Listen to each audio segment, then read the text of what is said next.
RNZ News at 9. Good evening. I'm Phil O'Brien. A person has died following a crash on State Highway 6 near Okaramia this afternoon, bringing the holiday road toll to 6. Police were called to the three-vehicle crash at 2:30. One person died at the scene and two others were moderately injured. Inquiries into the circumstances of the crash are ongoing. Police are asking any witnesses or anyone who saw an olive-covered Nissan Maxima to contact them. At least 16 protesters have been arrested in Tel Aviv following clashes with police during mass demonstrations in Israel. Thousands of people had again taken to the streets calling for fresh elections and for the government to do more to secure the release of hostages still being held by Hamas in Gaza. Some of those arrested had attempted to block a major road in Tel Aviv. US pop star Lizzo says she's quitting because she's fed up with being targeted for her looks and character online. In a post on Instagram, she wrote, "I'm starting to feel like the world doesn't want me in it." It's not clear if the Instagram post means Lizzo is quitting the music industry or social media, or if she's just a bit fed up. BBC's entertainment reporter Caroline Faraday has this assessment. It doesn't take a deep dive onto a social media site to see the depth and terrible things, the racist remarks, the fat-shaming remarks that are made about Lizzo online.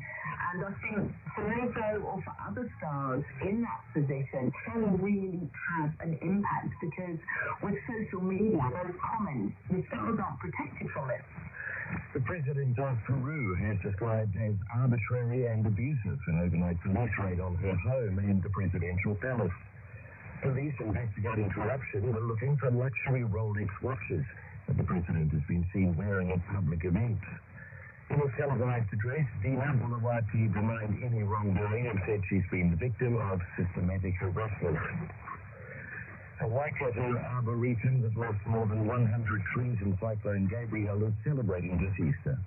Owner Dorothy Wakeling says she thought Waikato Arboretum might have to close for good. She says thankfully it's been able to keep going, and the Seeds of Renewal Easter event is a celebration of the work to replant the former quarry site, which was bought by her family 32 years ago. Efforts range from propagating native plants to making seed bombs with clay and seed. A toxic algae warning is in place for part of Marlborough's Wairau River. The District Council says a significant spread has been found upstream from the State Highway 1 bridge. The growth is caused by prolonged dry weather and consistently low river flows. The algae forms thick brown or black mats with a velvety appearance on rocks in the riverbed. It's lethal for dogs and can be harmful to humans too. And that's the news. You're on Alexi Russell from the Detailed podcast. If you missed an episode this week, why not catch up online over the long weekend? We looked at what happens now that jobs for nature money is gone, fiscal holes and double-dip recessions, a dive into the China cyber threat, and a heartbreaking story about two women stuck in an Indian van off the Gloria Vale.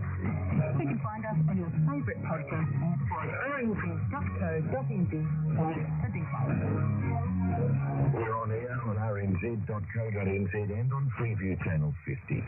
Now, the short forecast for a mid-service to midnight tomorrow. Northland to Kapiti, also Coromandel, Bay of Plenty in the Central Plateau, generally fine. The odd shower developing about Northland this evening and Northern Auckland tomorrow. Gisborne mainly fine.